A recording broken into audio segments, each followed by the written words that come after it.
So, good day po sa lahat. So, ito po si Angelo, operator ng large format DTF printer dito sa Oyo. So, last week, so, madalas po ito nagagamit. So, dito po yung head area ko po. So, panatilin po natin malinis yung area na ito. So, dito po yung waste tank ko po. So, yung AVR. Saka po yung ground. So, yung ink level ko naman po ay tama lang. So, after natin ma-on yung printer, so mag-cleaning po tayo. Gamit ko po na mode sa cleaning ay normal.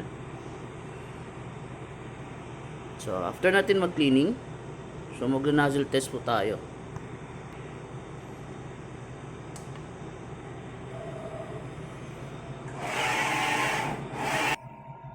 So, i-check po natin yung mga lines kung buo po.